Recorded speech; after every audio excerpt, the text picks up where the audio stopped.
Hello বন্ধুরা, আমি মাফি। প্রতিদিন নতুন নতুন রহস্যময় মাফিয়া, হ্যাকার আর অবহেলার গল্প পেতে আমাদের চ্যানেলটি সাবস্ক্রাইব করে পাশে থাকবেন। অন্ধকার ঘর, চারিদিকে শুনশান নীরবতা। মাঝে বসে একটা লোক চিৎকার করতেছে, কিন্তু আশেপাশে কেউ নেই, কেউ তাকে সাহায্য করার মতো নেই। লোকটা চিৎকার শুনে কেউ তাকে সাহায্য করার জন্য এগিয়ে আসছে না। তখন হঠাৎ করে চারিদিকে কেমন জানি একটা আলো জ্বলে উঠল। সে আলোটাও বড্ড ভয়ঙ্কর। একবার জ্বলছে, আবার মুহূর্তের মধ্যেই নিভে যাচ্ছে। একটা ভৌতিক পরিবেশ তৈরি হয়েছে সেখানে। লোকটা চিৎকার করছে কারণ তার হাত পায়ের মধ্যে কারেন্টের শক দেওয়া হচ্ছে কিছুক্ষণ পর পর। কে দিচ্ছে সেটা কেউ জানে না। লোকটা তখন চিৎকার করে বলতে শুরু করলো, কে তুমি, আর কেন আমার সাথে এরকম করছো?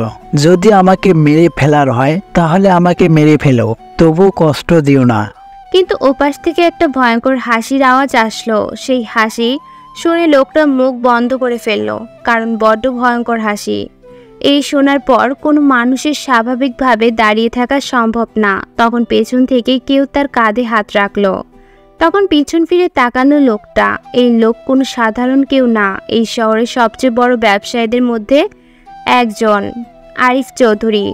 তখন পিছন ফিরে তাকিয়ে দেখলো একটা ছেলে দাঁড়িয়ে আছে, মুখের দ্বারা লাল রঙের একটা ভয়ঙ্কর মাস্ক। হাসতে হাসতে মাস্ক পরে ছেলেটা বলল, অন্যায় করে তুই কি ভেবেছিস তোকে কেউ শাস্তি দিতে পারবে না, তাই না? তোর ম্যানেজারের জায়গা ছিল ওইটা, যেখানে তুই অফিস বানিয়েছিস।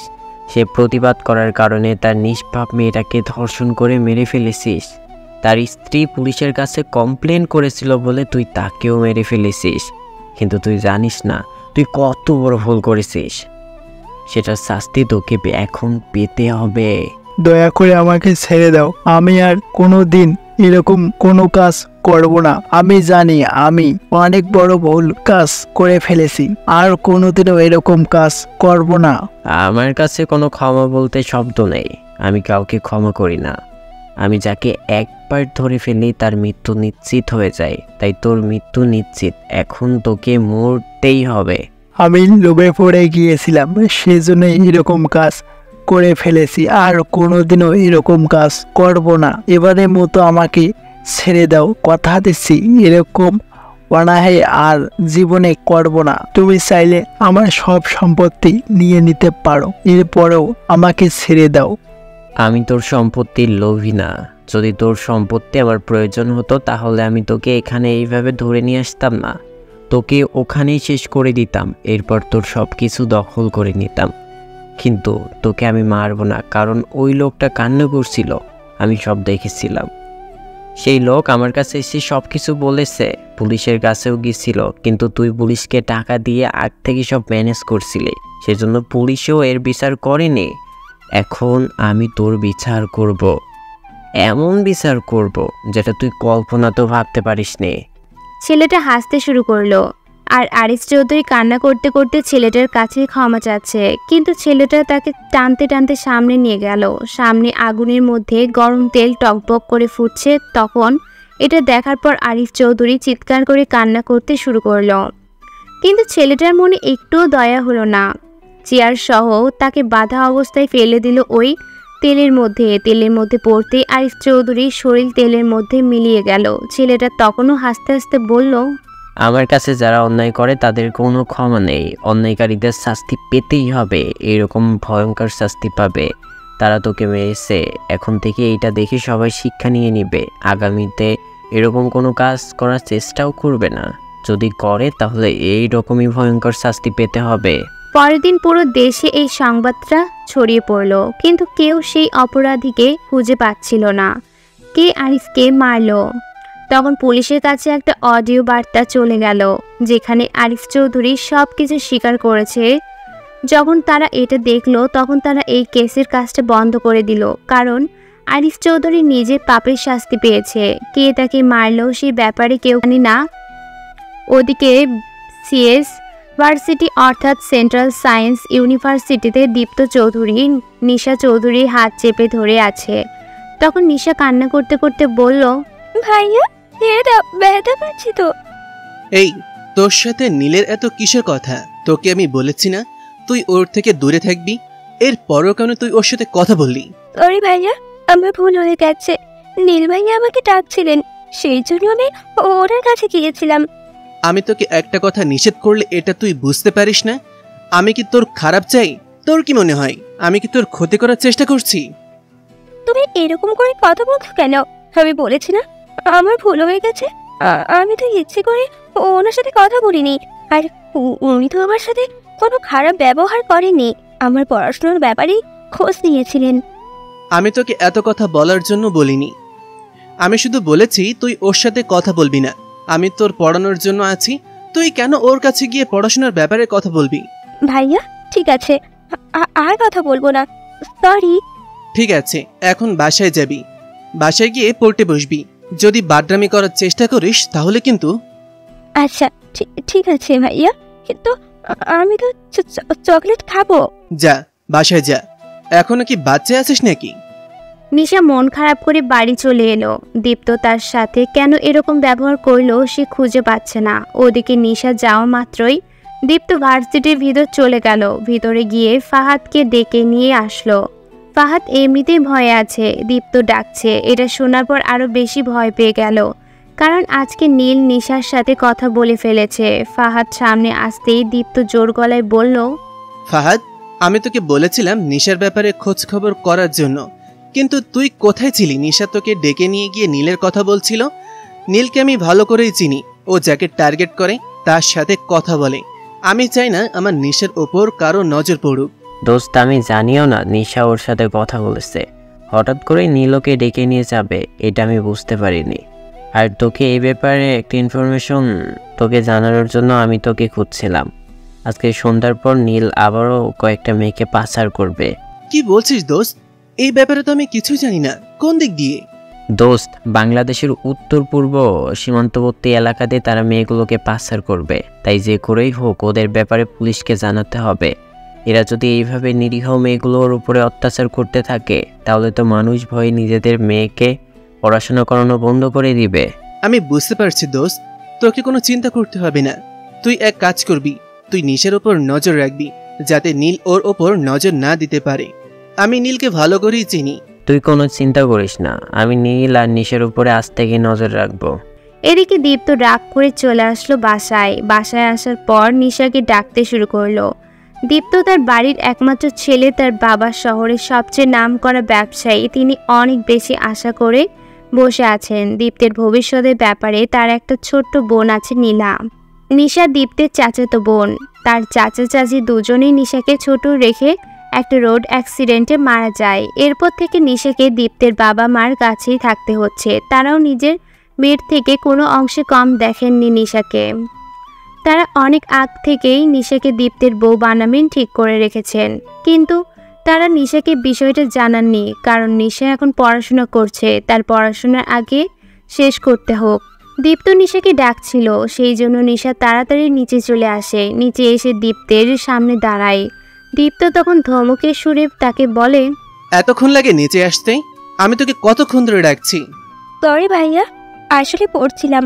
তুমি না বললে আমি পড়তে বসবো, সেই জন্য তো ভার্সিটি থেকে আসার পর থেকে পড়তে বসেছিলাম।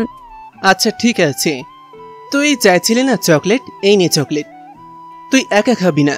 ও মাই গড, চকলেট এনেছো? থ্যাংক ইউ ভাইয়া। তুমি আমার কথা কতটা চিন্তা করো, আমি ভাবছি তুমি ভুলেই গেছো। নিশার এমন হাসি দেখে দীপ্তের মনটা শান্ত হয়ে যায়। নিজের প্রিয় মানুষের হাসি সবার কাছে ভালো লাগে, দীপ্তের কাছে অনেক ভালো লাগে। তাই হাসিটা দীপ্ত তখন খুশি মনে নিজের রুমে চলে গেল। কিন্তু তার ভিতরে কোনো একটা রাগ কাজ করছে, সেটা সে প্রকাশ করেনি নিশার সামনে, কারণ সে নিশার মন খারাপ করতে চায় না। নিশা তখন রুমে চলে গেল। রুমে চলে যাওয়ার পর নীলা তার কাছে আসলো। এদিকে দীপ্ত নিজের রুমে বসে ভার্সিটির কিছু কাজ করতেছে, কারণ সে শুধু ভার্সিটিতে একজন স্টুডেন্ট নয়, সে ভার্সিটির 2 বারের ভিপি। নীলা তখন নিশার কাছে এসে বলল, আপু, তুমি আমাকে রেখে একা একা চকলেট খাচ্ছ, কিন্তু আমাকে একটা ডাকও দিলে না। তোকে কেন ডাক দিব? এটা দীপ্ত ভাইয়া আমার জন্য এনেছে, তোর জন্য আনলে নিশ্চয়ই তোকে দিতাম। আচ্ছা, আমি যাই, গিয়ে ভাইয়াকে জিজ্ঞাসা করে আসি সে কেন শুধুমাত্র তোমার জন্য আনলো, আমার জন্য আনলো না কেন। আরে বোনু, রাগ করিস না, আমি তো তোর সাথে একটু মজা করছিলাম। এই নে তোর জন্য চকলেট। তোর ভাইয়া কি শুধুমাত্র আমার জন্য আনে নাকি তোর জন্যও এনেছে? তাহলে তুমি আমাকে মিথ্যে কথা বললে কেন? তুমি কি ভাবছিলে তুমি আমারটা খেয়ে নিবে? তুই কি আমাকে এতটা স্বার্থপর ভাবিস? যদি স্বার্থপর হতাম তাহলে এতক্ষণে খেয়ে নিতাম। হইছে, এখন দাও আমার এটা, আমি খাবো। ওদিকে নীলের লোকজন কয়েকটা মেয়েকে নিয়ে চলে গেল। তারা এই মেয়েগুলোকে বিদেশ পাচার করবে। তারা মেয়ে পাচারের সাথে অনেক দিন থেকে জড়িত। মেয়েগুলো চিৎকার করে কান্না করছিল, কিন্তু তারা তাদেরকে টেনে নিয়ে যাচ্ছিল। একদম সীমান্তের কাছাকাছি চলে আসলো। তখন রাত অনেক হয়ে গেছে।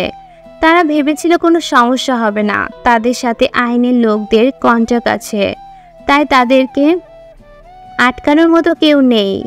যখন তারা সীমান্তের একদম কাছাকাছি পৌঁছে গেল, তখন হঠাৎ করে তাদের মধ্যে কালো মাস্ক পরা একটা লোকের আবির্ভাব ঘটলো। ছেলেটা আসার পরে তাদেরকে মারতে শুরু করলো। তারা কিছুই বুঝে ওঠার আগেই কি থেকে কি হয়ে গেল, ছেলেটা তাদেরকে শুয়ে দিল।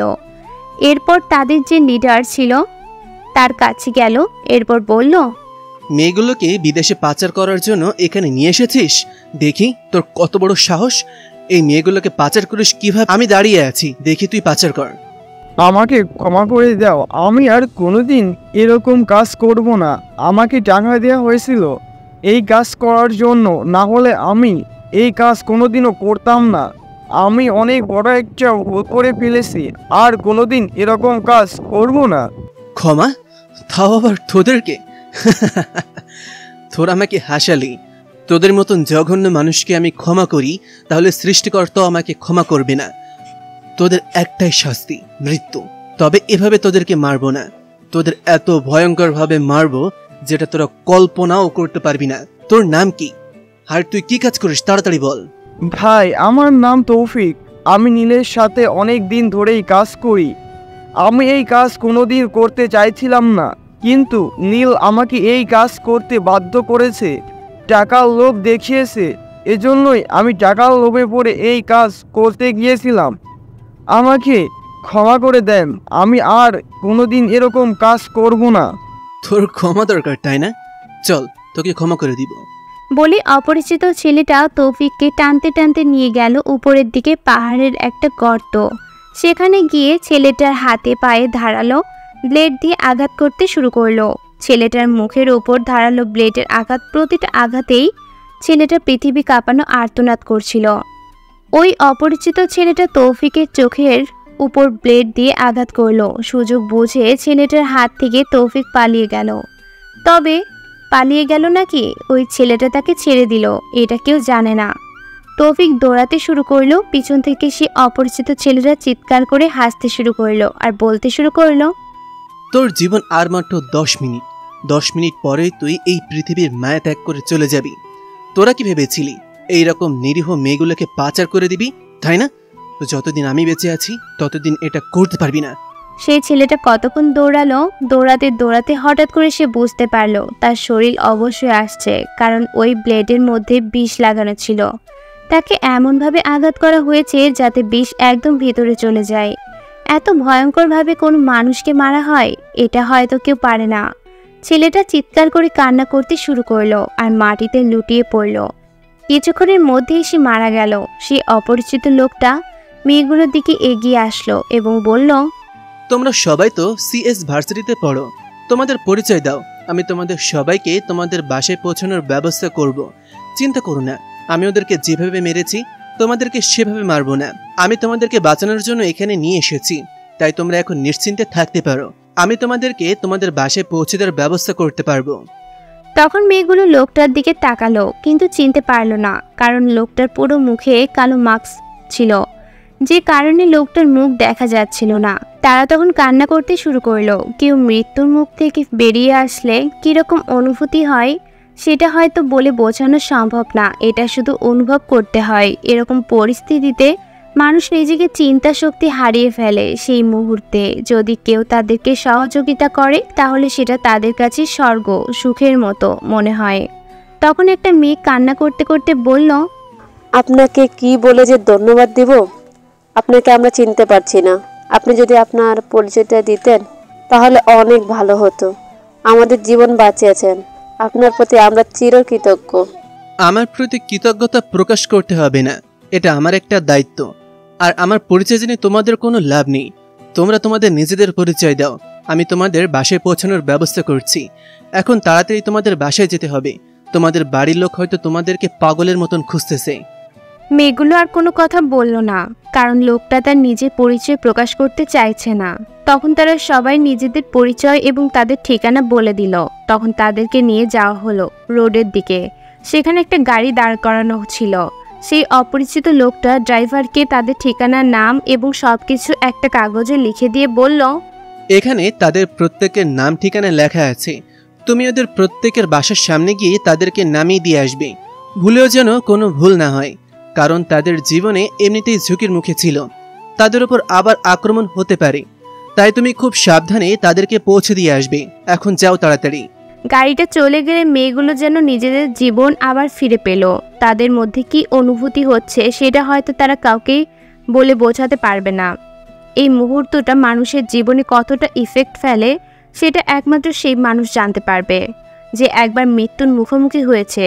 মৃত্যুর মুখ থেকে ফিরে আসা অনেকটা স্বপ্নের মতো মনে হয়, যেটা আমরা বিভিন্ন সিনেমা বা গল্পের কাহিনীতে পড়ি, কিন্তু বাস্তবে সেটা কেমন সেটা হয়তো এই মেয়েগুলো উপলব্ধি করতে পেরেছে। ওদিকে নিশা তখন একটা অঙ্ক কিছুতেই বুঝতে পারছিলেন না, সেই জন্য দেখাতে দীপ্তের রুমে আসলো, কিন্তু তাকে কোথাও খুঁজে পেল না। সে ভাবলো হয়তো ওয়াশরুমে, সেই জন্য অনেকক্ষণ ধরে বসে থাকলো, কিন্তু ওয়াশরুম থেকে কোনো সারা শব্দ পেল না, শুনতে পেল না। সেই জন্য ওয়াশরুমে গিয়ে দেখলো, কিন্তু দীপ্তকে দেখতে পেল না। সেই জন্য ভাবলো হয়তো বাইরে গেছে, বেরিয়ে আসলো। একটু পর খাওয়ার জন্য ডাকতে গেলে দেখলো দীপ্ত তার রুম থেকে বের হচ্ছে। এটা দেখার পর নিশা অনেক বেশি অবাক হয়ে গেল। দীপ্তের সামনে গিয়ে বলল, ভাইয়া, আমি এইমাত্র তোমার রুম থেকে বের হলাম। তুমি কোথায় ছিলে? হঠাৎ করে কোথা থেকে আসলে? আরে তোর কি মাথা নষ্ট হয়ে গেছে? আমি বারান্দায় বসেছিলাম, এটা দেখতে পাসনি? আমি বারান্দায় আমার চেয়ারে বসেছিলাম উল্টো হয়ে, সেই জন্য তুই হয়তো খেয়াল করিসনি। আরে ভাইয়া, আমি কিভাবে এত বড় ভুল করলাম? আমি তো সব জায়গায় খুঁজেছিলাম, কিন্তু তোমাকে তো কোথাও দেখতে পেলাম না। হঠাৎ করে তুমি কোথা থেকে আসলে?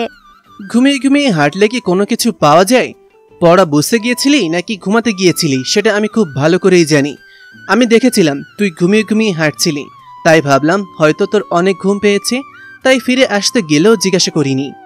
আচ্ছা ঠিক আছে, খেতে আসো, বড় আম্মু খেতে ডাকছে। খাওয়া দাওয়া শেষে সবাই ঘুমিয়ে পড়লো। পরের দিন সকালে নীল তার কাজ সফল হয়ে গেছে ভেবে অনেক আনন্দে ছিল, কিন্তু হঠাৎ করে তার বন্ধু রাফি, আমি আর তার সামনে আসলো। অনেক চিন্তিত দেখাচ্ছিল তাকে এত চিন্তিত দেখে নীল জিজ্ঞাসা করলো, কি ব্যাপার, তুই এত চিন্তিত কেন? কি হয়েছে, কোনো সমস্যা? দোস্ত, সর্বনাশ হয়ে গেছে। আমাদের কাজ সফল হয়নি। তৌফিককে কেউ একজন ভয়ঙ্করভাবে মার্ডার করে দিয়েছে। সাথে যত মেয়ে ছিল সবাইকে কারা নিয়ে গেছে, কোথায় নিয়ে গেছে কেউ জানে না। আমাদের যত লোক আছে সবাইকে মেরে ফেলা হয়েছে। তোর মাথা নষ্ট হয়ে গেছে। তুই কি বলতে চাইছিস বুঝতে পারছিস? আমাদের এত কষ্টের কাজ, আমরা এত কষ্ট করে 17টা মেয়েকে একত্রিত করলাম, আর তোরা সব কিছু ধ্বংস করে দিলি কিভাবে? তৌফিককে কে মেরেছে কিছু বুঝতে পারছি না। Damn it! দোস্ত, সব কিছু আমার মাথার উপর দিয়ে যাচ্ছে, আমার মাথায় কিছু ঢুকতেছে না। এত ভয়ঙ্করভাবে তৌফিককে মারা হয়েছে, তার পুরো শরীরে বিষ ছড়িয়ে পড়েছে। রাতে তাকে মারা হয়েছে, সকালের ভিতরে তার শরীরে পচে গেছে। তোরা একটা কাজও ঠিক মতো করতে পারিস না। একটু পর আমার কাছে কল আসবে, আমি কি বলবো তাদেরকে? তার অপেক্ষা করছে। হয়তো এতক্ষণে তাদের কাছে মাল পৌঁছে যাবার কথা, কিন্তু তোরা কিছুই করতে পারলি না। এখন আমি তাদেরকে কি বলবো? আমি কিভাবে তাদেরকে টাকা ফেরত দেব?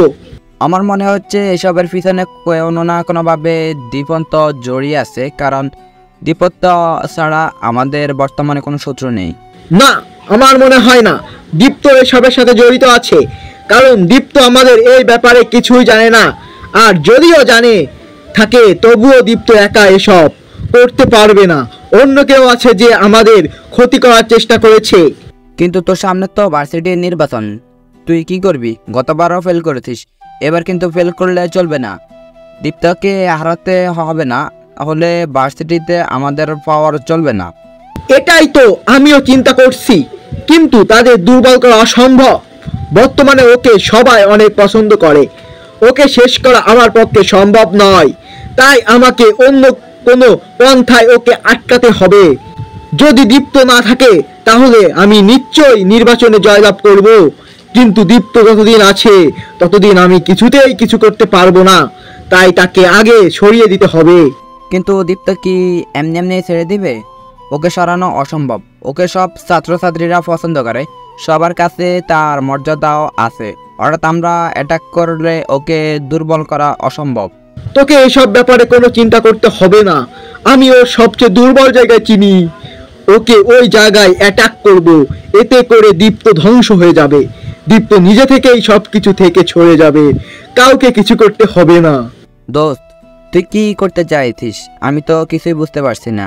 আর আমাদের এসবের কি হবে? আমরা যে এত কষ্ট করে এতগুলো মেয়েকে পাঠালাম, সবাই পালিয়ে গেল। এখন আমরা কি করব? তাদেরকে কি জবাব দিব? তুই এখন একটা কাজ কর, আমার যত লোকজন আছে সবাইকে নিয়ে ছড়িয়ে পড়। আবার আমাদের মেয়ে কালেক্ট করতে হবে। এবার আর ওদেরকে বিদেশে পাচার করব না, দেশের ভিতরেই তাদেরকে দিয়ে ব্যবসা করাবো। এরপর সেখান থেকে আমরা টাকা ইনকাম করব। আচ্ছা ঠিক আছে দোস্ত, কোনো চিন্তা করবি না। আমি এখনই ছড়িয়ে পড়তেছি আমার লোক নিয়ে। আমাদের যত টাকা লস হয়েছে সেই টাকা আমরা তুলে আনবো। নীল তখন দাঁড়িয়ে হাসতে শুরু করলো। তার এত টাকা লস হয়েছে, এমনিতেই তার মাথা গরম, কিন্তু দীপ্তের কথা ভাবতেই তার মাথায় হাসি চলে আসলো। দীপ্ত তার বন্ধুর সাথে কথা বলতে শুরু করলো। ফাহাদ তখন তাকে বলল, দোস্ত, আমি যে ইনফরমেশন লাগিয়েছিলাম নীলের পিছনে, তার কাছ থেকে স্পষ্ট খবর পেয়েছি। কালকে রাতে অপরিচিত কেউ একজন সবকিছু শেষ করে দিয়েছে। নীলের যত লোকজন ছিল সবাই মারা গেছে, ওর প্ল্যানিং ধ্বংস হয়ে গেছে। নীলের লোকজনকে মেরে কেউ একজন মেয়েদেরকে উদ্ধার করে নিয়ে এসেছে।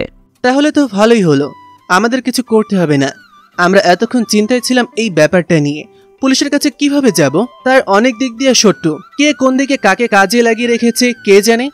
তা অবশ্য ঠিক, আমরা তো চিন্তা করেছিলাম আমাদেরকে কোনো চিন্তাই করতে হলো না, সব কিছু তারাই সমাধান করে ফেললো। কিন্তু তারা এবার অনেক শক্ত হয়ে ভার্সিটিতে নির্বাচনে নামবে। তোর জায়গাটা ধরে রাখা একটু কষ্টকর হবে মনে হয়। এই ব্যাপারে আমি কোনোদিন চিন্তা করিনি, আর সামনেও করব না, কারণ আমি এটা কোনোদিন হতে চাইনি। ভার্সিটির সবাই আমাকে মিলে ভিপি বানিয়েছে। যখন তাদের প্রয়োজন শেষ হবে তখন তারা অন্যকে নির্বাচিত করবে, কিন্তু আমি তাদেরকে জোর করব না। তারা যাকে পছন্দ করবে তাকেই নির্বাচিত করবে। এ ব্যাপারে আমার কোনো আপত্তি নেই। তারা যদি নীলকে পছন্দ করে তাহলে নীলকে ভোট দেব। আমি সৎ পথে নির্বাচন করার চেষ্টা করব। অসৎ পথে যদি তারা নির্বাচন করে তাহলে তাদেরকে শাস্তি পেতে হবে। তোর কি মনে হয় নীল জীবনের সৎ পথে নির্বাচন করার চেষ্টা করবে? গত বড় ঝামেলা করার চেষ্টা করলো, কিন্তু পরবর্তী সময় ব্যর্থ হয়েছে। কিন্তু এইবার মনে হয় না এরকম ছোটোখাটো ঝামেলা করবে। এবার ঝামেলা করে যদি তাহলে অনেক বড় ঝামেলা করবে। ভার্সিটির কেউ নীলকে সহ্য করতে পারে না, তাকে কেউ ভোট দিবে। সে যদি পাশ করে তাহলে দুর্নীতি করে পাশ করবে, এছাড়া তার হাতে আর কোনো উপায় নেই। যদি দুর্নীতি করার চেষ্টা করে তাহলে কি আমরা বসে থাকব? আমাদেরও তো হাত পা আছে, আমরাও তাদের বিরুদ্ধে প্রতিবাদ করতে পারবো।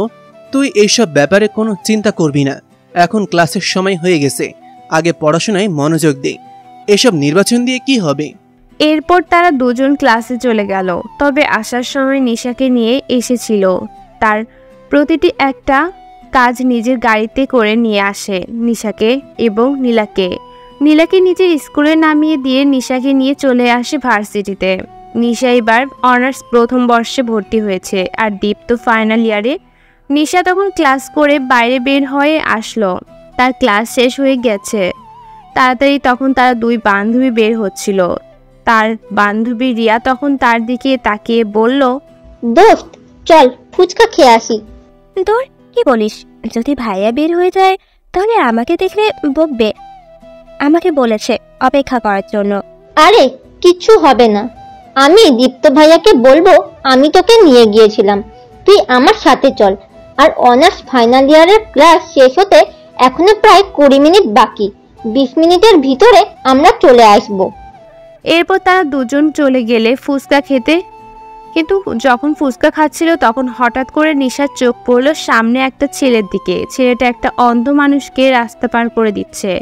এটা দেখার পর তার অনেক ভালো লাগলো, কারণ ছেলেটা অনেক বড় একটা কাজ করছে। বর্তমান মানুষ তো এরকম কাজ কিছুতেই করতে চায় না। এক দৃষ্টিতে ছেলেটার দিকে তাকিয়ে আছে। ছেলেটা যখন আসছিল তখন হঠাৎ করে একটা গাড়ি তাকে ধাক্কা দিয়ে কিছুটা দূরে ফেলে দেয়। এটা দেখার পর নিশা দৌড়ে ছেলেটার কাছে যায়। ছেলেটার তেমন কোনো ক্ষতি হয়নি, শুধুমাত্র হাতে আঘাত পেয়েছে, হালকা রক্ত বের হচ্ছিল। সেই জন্য সে ছেলেটার দিকে তাকিয়ে বলল, আরে আপনার তো হাত কেটে গেছে, আপনি একটু দেখে শুনে চলাফেরা করবেন তো। আপনি মানুষকে রাস্তা পার করে দিয়েছিলেন, কিন্তু নিজেই রাস্তা পার হতে পারেন না।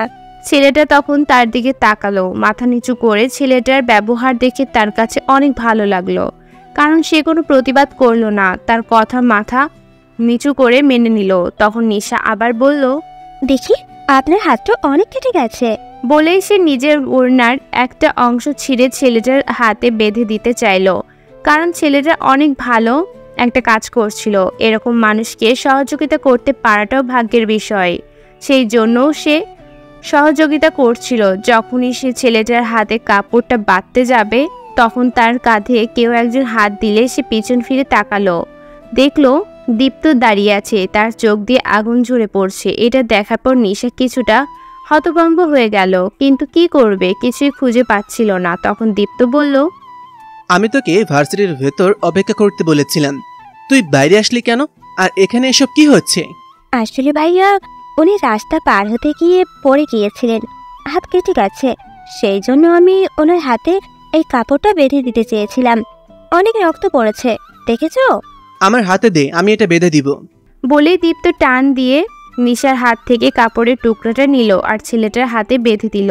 ছেলেটাকে সেখান থেকে চলে যেতে বলল। ছেলেটা আস্তে আস্তে সেখান থেকে চলে গেল। দীপ্ত তখন নিশাকে টানতে টানতে গাড়িতে এনে বসালো। এরপর তার দিকে তাকিয়ে বলল, মানুষের জন্য এত দরদ কোন দিন থেকে হলো? কই, আমার জন্য তো কোনোদিনও এরকম করিসনি। ছেলেটার হাত কেটে গেছে বলে তুই নিজের ওড়না ছিঁড়ে ছেলেটার হাতে বেঁধে দিতে গিয়েছিলি? এত দরদ কোথা থেকে আসে? আসলে ভাইয়া, ছেলেটা একটা অন্ধ মানুষকে রাস্তা পার করাতে গিয়েছিলেন, কিন্তু ফিরে আসার সময় অ্যাক্সিডেন্ট করে ব্যথা পেয়েছে। সেই জন্য আমার অনেক মায়া হচ্ছিল, তাই এরকম কাজ করেছি। কেন, আমি কি ভালো কাজ করিনি? দীপ্তের মাথা রাগে ফেটে যাচ্ছে, সে কোনো কথা বলতে পারছিল না। তখন সে কোনো কথা না বলে গাড়ি চালাতে শুরু করলো। কোনো মতে গাড়ি এনে বাড়িতে পার্ক করে নিজের রুমে চলে যায়। গিয়ে শাওয়ার ছেড়ে তার নিচে দাঁড়িয়ে মাথা ঠান্ডা করতে শুরু করে, কারণ তার মাথা গরম হয়ে গেলে সে কি করে নিজেই জানে না। তার নিজের প্রতি কন্ট্রোল থাকে না, সেই জন্যই সে কোনো সময় রাগের মাথায় কিছু করতে চায় না। এরপরেও সে নিশা তাকে বারবার রাগিয়ে দেয়। তখন সে মনে মনে বলতে শুরু করলো, নিশা, তুই কোনোদিন আমার ভালোবাসার গভীরতা বুঝতে পারবি না। আমি তোকে কতটা ভালোবাসি সেটা যদি বলে প্রকাশ করতে পারতাম তাহলে তোকে বোঝাতে পারতাম, কিন্তু কেউ একজন বলেছিল ভালোবাসা ভাষায় বলে প্রকাশ করা যায় না, অস্তিত্বের প্রতিটা কোনায় কোনায় এটা মিশ্রিত থাকে। আমি তোকে কতটা ভালোবাসি সেটা একমাত্র আমি জানি। আমার প্রতিটা নিঃশ্বাসে তোকে নিয়ে ভাবে, কিন্তু তুই আমার কথা কি একটা বারও চিন্তা করিস না? আমার কি ভালো লাগে কি খারাপ লাগে সেটা তুই একবারও চিন্তা করিস না? তোর ভালো লাগা খারাপ লাগা কি আমি দেখি না? তুই যেটা ভালোবাসিস আমি সেটাই করার চেষ্টা করি, তুই যেটা অপছন্দ করিস সেটা আমি অপছন্দ করি। এটাকে তোর প্রতি আমার দুর্বলতা মনে করিস না। কেন তুই বুঝতে চাস না? শুধু মুখে বললে কি ভালোবাসা হয়? ভালোবাসা কি হৃদয়ের সাথে হৃদয়ের সম্পর্ক নাম না? তাহলে ভালোবাসা কি? ভালোবাসা কি শুধুই ভালোবাসি ভালোবাসি বলে ঘুরে বেড়ানোর নাম? ভালোবাসা তো অন্তরের গভীর থেকে অন্যের প্রতি আকর্ষণের অনুভবের নাম। আমি জানি না আমি তোকে কোনোদিন বলতে পারবো কিনা আমি তোকে ভালোবাসি, জানি না তুই আমাকে কোনোদিন ভালোবাসবি কিনা, কিন্তু একটা কথা মনে রাখবি, তুই আমার এই হৃদয়ের প্রতিটা স্পন্দনে আছিস। তোকে আমার থেকে কেউ কোনোদিন আলাদা করতে পারবে না। যদি আলাদা হয়ে যাস তাহলে সেটা তো শুধু শারীরিক দূরত্ব, কিন্তু আমার থেকে তোর অন্তরের দূরত্ব কোনোদিনও কম হবে না। আমি জানি হয়তো তুই আমাকে ভালোবাসিস না, কিন্তু তোকে আমি কতটা ভালোবাসি সেটা পৃথিবীর কোনো যন্ত্র দিয়ে পরিমাপ করা সম্ভব নয়। আমি নিজেও জানি না তোকে কেন এতটা ভালোবাসি। ভালোবাসা হয়তো এটারই নাম, ভালোবাসার কারণ বর্ণনা করা যায় না, যদি আমি বর্ণনা করতে পারি আমি তোকে কেন ভালোবাসি, তাহলে এটা তো আমার ভালোবাসা নয় তোর প্রতি, আমার ভালো লাগার কারণ বর্ণনা করা যায়, কিন্তু ভালোবাসার কারণ বর্ণনা করা যায় না। আমিও ঠিক তেমনই হয়ে গেছি। আমি তোর প্রতিটা আঘাত সহ্য করে যাব, কিন্তু কোনো জবাব আমার কাছ থেকে তুই পাবি না। দীপ্ত কান্না করছে। ছেলেরা নাকি সহজে কান্না করে না, কিন্তু ভালোবাসার মানুষের কাছে প্রতিটা মানুষই দুর্বল। পৃথিবীর সবচেয়ে দুর্বলতম জায়গা যদি বলা হয় কোথায়, তাহলে ভালোবাসার মানুষের কাছে আসা। এই জায়গায় আসার পর প্রতিটা শক্ত মানুষও মোমের মতো গলে যায়। দীপ্তের অবস্থাটাও ঠিক সেরকম হয়ে গেছে, কিন্তু নিশার সামনে গেলে তার রাগ কেমন জানি চলে যায়। যতই চেষ্টা করে নিশাকে মারার, কিন্তু মারতে পারে না। মারার পর নিজেই আঘাত করে নিজেকে। তাই সে রাতের বেলা খাবারটাও খেলো না, নিজের রুমের মধ্যে শুয়ে থাকলো। কি করবে? পরের দিন একাই ভার্সিটিতে চলে গেল। তার কাজ আছে বলে ড্রাইভারকে বলল বাকি দুইজনকে পৌঁছে দেওয়ার জন্য। ভার্সিটিতে গিয়ে ক্লাসে চলে গেল, কোন দিক তাকালো না। নিশার কাছে ব্যাপারটা খারাপ লাগলো, কারণ দীপ্ত তার সাথে কথা বলছে না।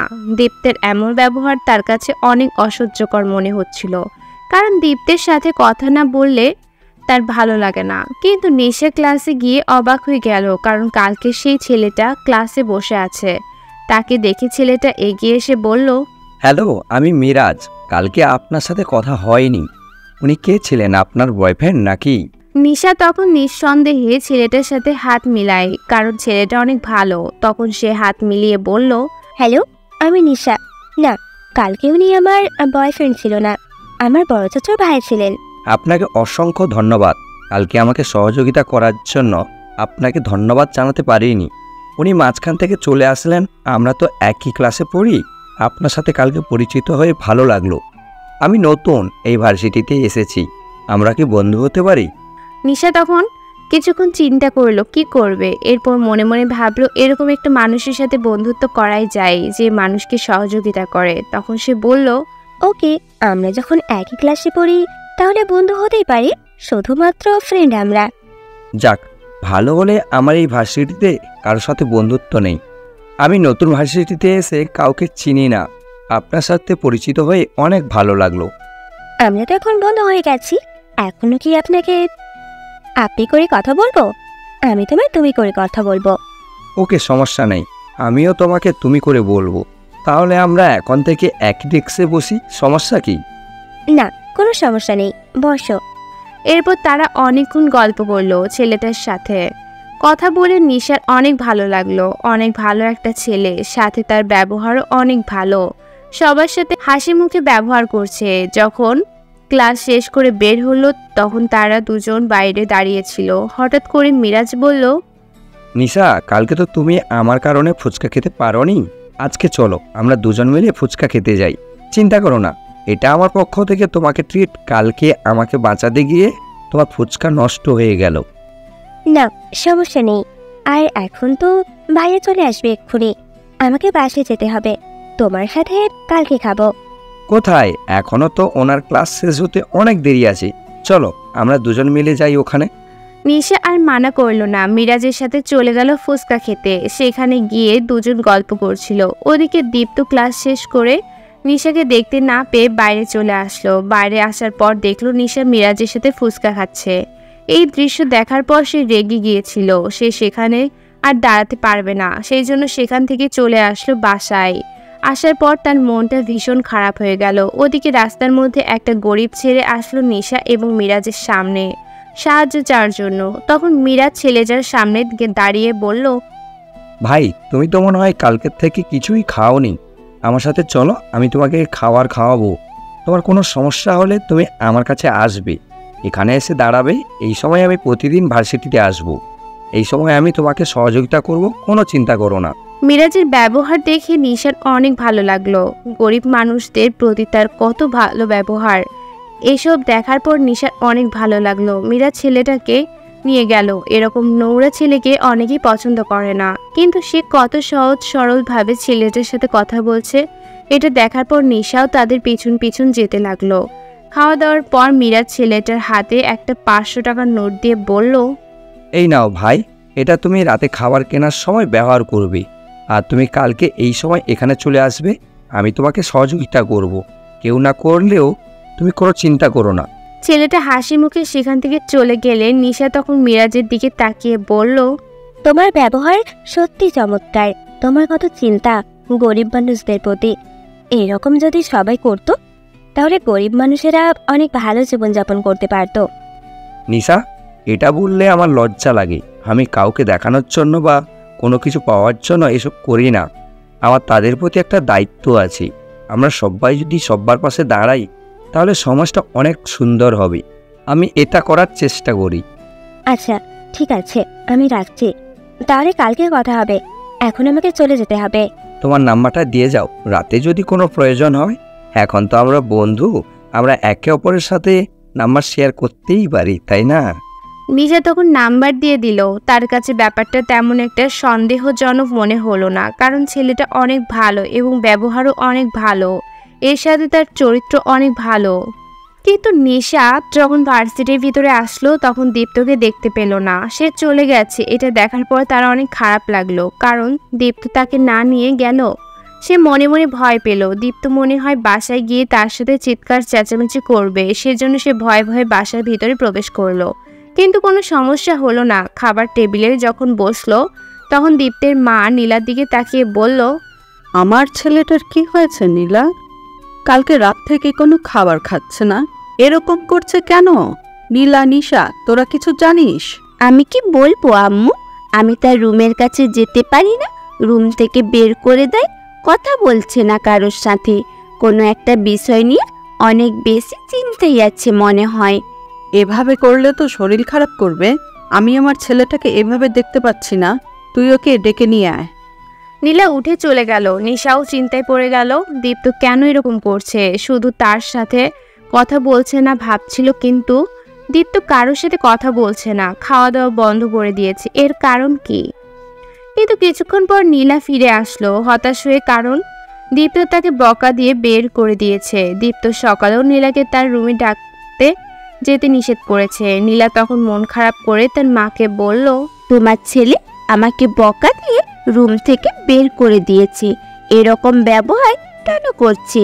আমি তো তাকে খাবারের জন্য ডাকলাম, আর সে আমাকে মারার জন্য তেড়ে এসেছে। দীপ্তের মাও খাবার বন্ধ করে দিলেন। নিজের ছেলের এরকম ব্যবহার দেখে তার ছেলের কি হয়েছে তিনি খুঁজে পাচ্ছেন না। ওদিকে দীপ্ত নিজের রুমে বসে কান্না করতেছে। সে সহজে কান্না করে না, কিন্তু আজকে সে কান্না থামাতে পারছে না। নিজের প্রিয় মানুষটা দূরে চলে যাবে, এটা কেউ মেনে নিতে পারবে না। দীপ্তও মেনে নিতে পারছিল না। এই একটা ছেলে তার জীবনে হঠাৎ করে কিভাবে চলে আসলো। অনেক ভালোই ছিল তার জীবন। নিশা তখন উঠে গেল, কিন্তু দীপ্তের রুমের সামনে গিয়ে দেখলো দীপ্ত বিছানায় শুয়ে আছে। নিশা দরজার সামনে দাঁড়িয়ে বলল, ভাইয়া ভেতরে আসতে পারি? দীপ্ত তাড়াতাড়ি বিছানা থেকে উঠে চোখের জল সবার আড়ালে মুছে নিলেও নিশার আড়ালে মুছতে পারল না। তখন নিশা দৌড়ে আসলো ভিতরে, এসে দীপ্তের সামনে দাঁড়িয়ে জিজ্ঞাসা করলো, ভাইয়া তুমি কান্না করছিলে কেন? আমি কি কোনো ভুল করে ফেলেছি? তুমি আমাকে বলো, তুমি কেমন এরকম ব্যবহার করছো? আজকে ভার্সিটিতে যাওয়ার সময় আমাকে নিয়ে গেলে না, আবার আসার সময় আমাকে নিয়ে আসলে না, এর কারণ কি? আমার কাজ ছিল, সেজন্য আমি চলে গিয়েছিলাম। আর বাসায় আসার সময় দেখলাম তুই ব্যস্ত, সেজন্য তোকে নিয়ে আসতে পারিনি, সরি। ভাইয়া তুমি এরকম ব্যবহার করো না, তোমার এরকম ব্যবহার আমার কাছে ভালো লাগছে না। তুমি খাওয়া দাওয়া বন্ধ করে দিয়েছো। দেখো বড় আম্মুও খাওয়া দাওয়া বন্ধ করে দিয়েছে, তোমার কারণে সবাই কষ্ট পাচ্ছে। তুমি কেন এটা বুঝতে পারছো না?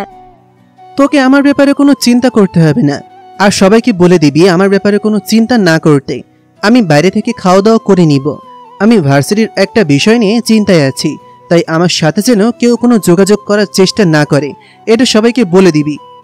না ভাইয়া, তোমাকে রেখে আমরা খেতে পারছি না, তুমি না খেলে আমরা খেতে পারি না, এটা তুমি জানো না?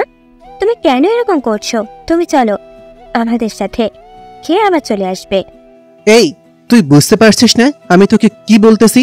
আমি একটা বিষয় নিয়ে টেনশনে আছি, আমাকে কি একটু একা থাকতে দিবি না?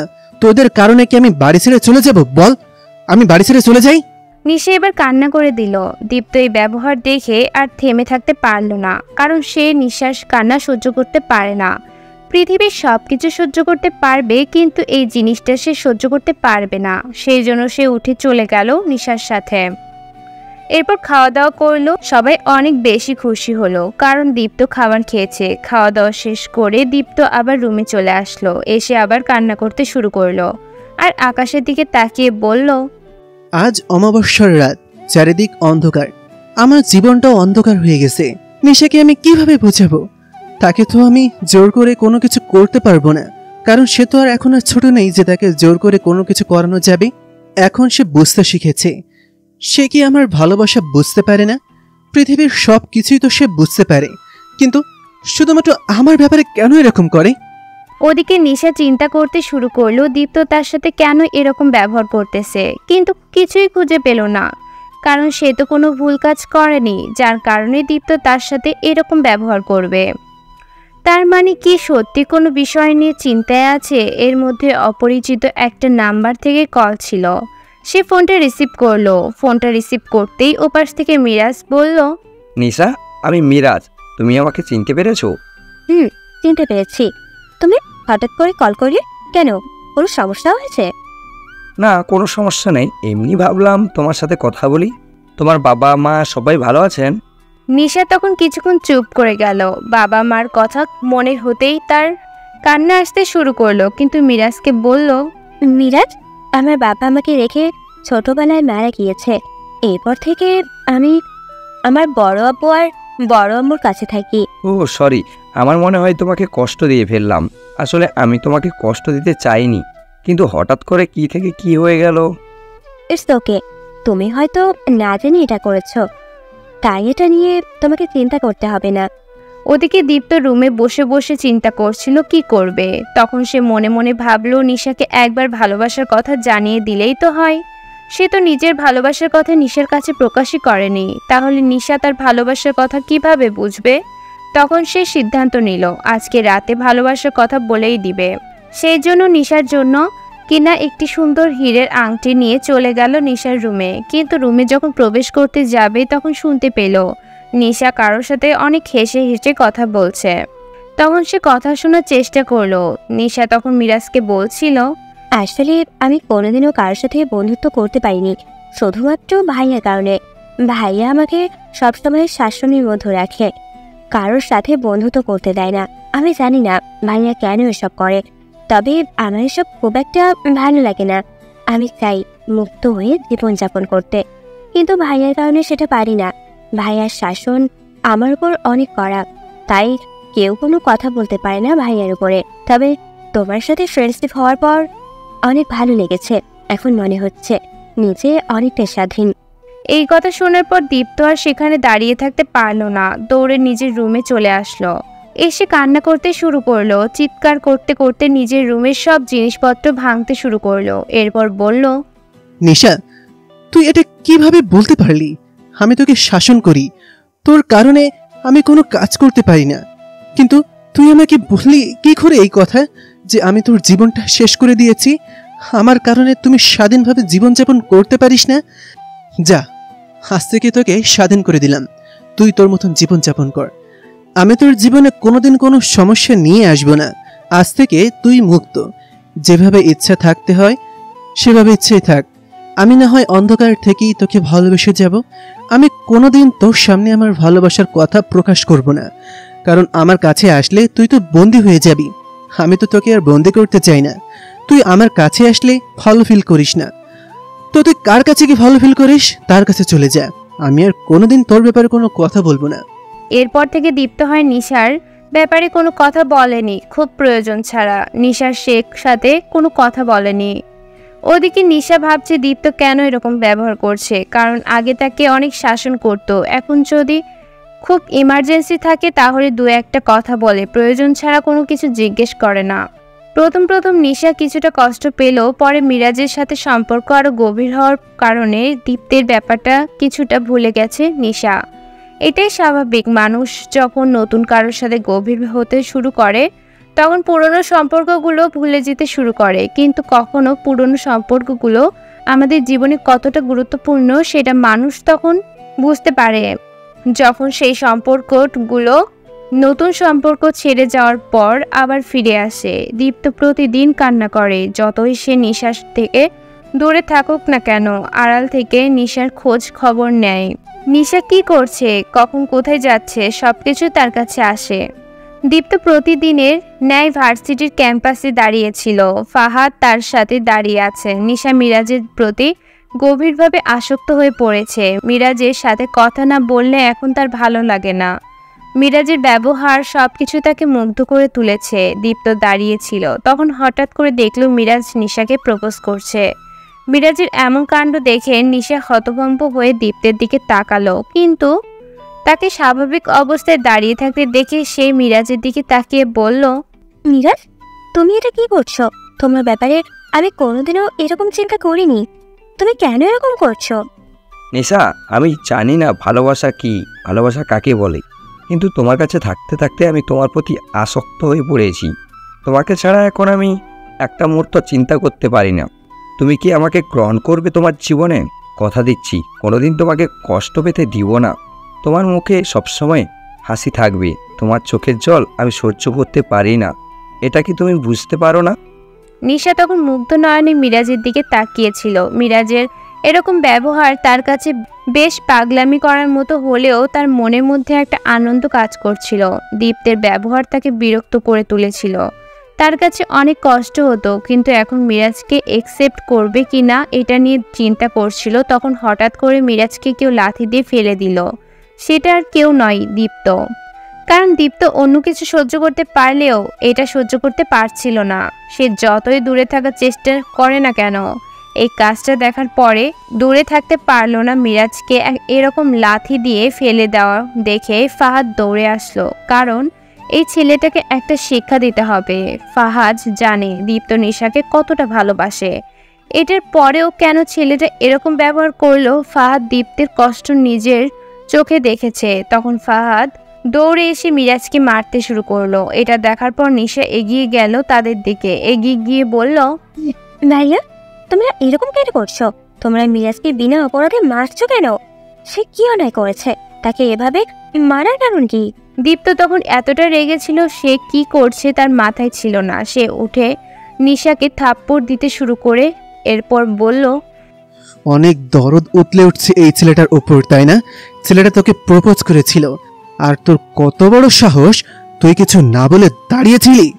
মিরাজ কোনো কিছু বলছিল না, সে নিশাকে বাঁচাতে চাইছিল। তখন সে দীপ্তের সামনে এসে বলল, ভাই, আপনারা আমাকে মেরে ফেলুন, তো নিশাকে কিছু বলবেন না। সে কোনো অন্যায় করেনি।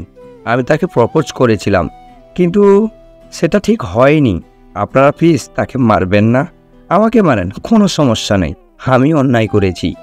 এই শালা, তুই চুপ করে থাকবি? তোর সাহস কি করে হয় এটা করার? তোকে আমি খুন করে ফেলবো। যতদিন না পর্যন্ত তোকে মারতে পারছি, ততদিন পর্যন্ত আমার কোনো শান্তি নেই। আমাকে মেরে ফেলুন ভাই, কিন্তু নিশাকে কিছু করবেন না। সে কোনো ভুল কাজ করেনি। আপনি ওকে কষ্ট দিবেন, এটা আমি কষ্ট সহ্য করতে পারবো না। আমি ওকে সত্যি অনেক বেশি ভালোবাসি। এই কথা শুনে দীপ্তের রাগ অনেক বেড়ে গেল। সে থাপ্পড় মেরে মিরাজকে দূরে ফেলে দিল। এটা দেখার পর নিশা অনেক বেশি কষ্ট পেলেও, কারণ দীপ্ত এত খারাপ সে কোনোদিন ভাবতেও পারেনি। সে দীপ্তকে অনেক ভালো ভাবতো, কিন্তু দীপ্তের প্রতি এখন আর তার কোনো অনুভূতি কাজ করছে না। দীপ্তকে সে ঘৃণা করতে শুরু করেছে, কারণ এত ভালো একটা ছেলে যে আঘাত সহ্য করার পরেও তার কথা চিন্তা করছে, এরকম ছেলেকে ভালোবাসতেই হবে। কারণ তখন নিশা দীপ্তের গালে ঠাস করে একটা থাপ্পড় বসিয়ে দিল। দীপ্ত কিছুক্ষণের জন্য একটা ঘোরের মধ্যে চলে গেল। কি করবে কিছু বুঝতে পারছিল না। সে চুপচাপ দাঁড়িয়েছিল। তখন নিশা কান্না করতে করতে চিৎকার দিয়ে তাকে বলল, তুমি কি মনে করো নিজেকে? হ্যাঁ, তুমি কি মনে করো নিজেকে? তোমাকে একটু সম্মান করি বলি তুমি যা ইচ্ছা তাই করবে? তুমি আমার পার্সোনাল লাইফে কেন কথা বলছো? আমি কাকে ভালোবাসবো কাকে ভালোবাসবো না সেটা একান্ত ব্যক্তিগত বিষয়। তোমার বাসায় থাকে বলে তুমি যা ইচ্ছে তাই করবে। আর ভুলে যেও না, ওই বাসাটা তোমার একার না, আমি আমার আব্বুর বাসায় থাকি। তাই তুমি ভুলেও আমার জীবনে আর কোনোদিনও কথা বলতে আসবে না। তোমাকে আমি নিজের বড় ভাইয়া ভাবতাম, অনেক ভালো একজন মানুষ বলেই মনে করতাম, যে আমাকে সব বিপদে আপদে সহযোগিতা করে। কিন্তু তোমাকে আমি ঘৃণা করি। আজকের পর থেকে তুমি আমার জীবনে আর কোনো কথা বলবে না। আর আমি মিরাজকে ভালোবাসি, তোমার মতো যখন মানুষের কাছ থেকে ওকে কিভাবে বাঁচাতে হয় সেটা আমি ভালো করেই জানি। চলো মিরাজ। বলে নিশা এগিয়ে গিয়ে মিরাজকে তুলে জড়িয়ে ধরলো। এরপর বলল, আমিও তোমাকে ভালোবাসি মিরাজ। তোমার মতো এত ভালো একটা ছেলেকে আমি এতদিন পাত্তা দিইনি। এটা আমারই ভুল ছিল। আমি তোমাকে ভালোবাসি। ওই জঘন্য লোকটা তোমার কোনো ক্ষতি করতে পারবে না।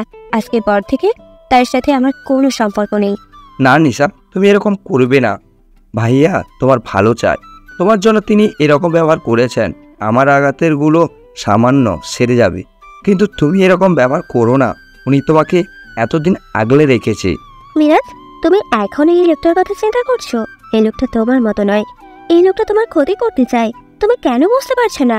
তোমার মতো ভালো যদি সবাই হতো, সবাই যদি সহজ সরল হতো, তাহলে পৃথিবীটা অনেক সুন্দর হতো।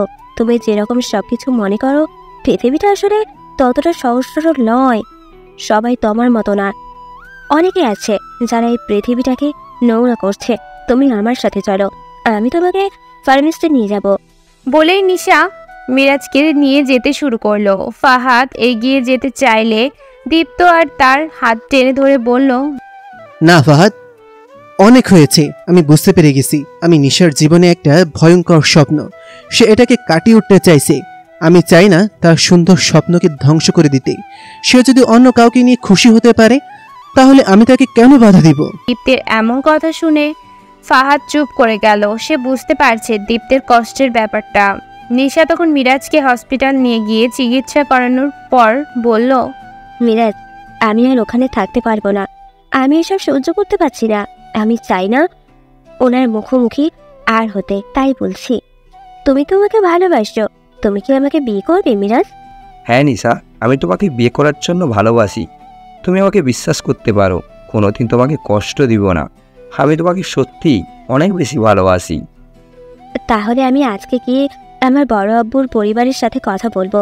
তারা রাজি না হলে আমরা দুজনে পালিয়ে বিয়ে করব।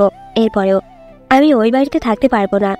আচ্ছা ঠিক আছে, কিন্তু তুমি পাগলামি করবে না। যদি পাগলামি করো তাহলে তোমার ক্ষতি হয়ে যেতে পারে। তাই তুমি যেটা করবে ভেবে চিন্তে করবে। আমি চাই না তুমি কোনো ভুল সিদ্ধান্ত নাও।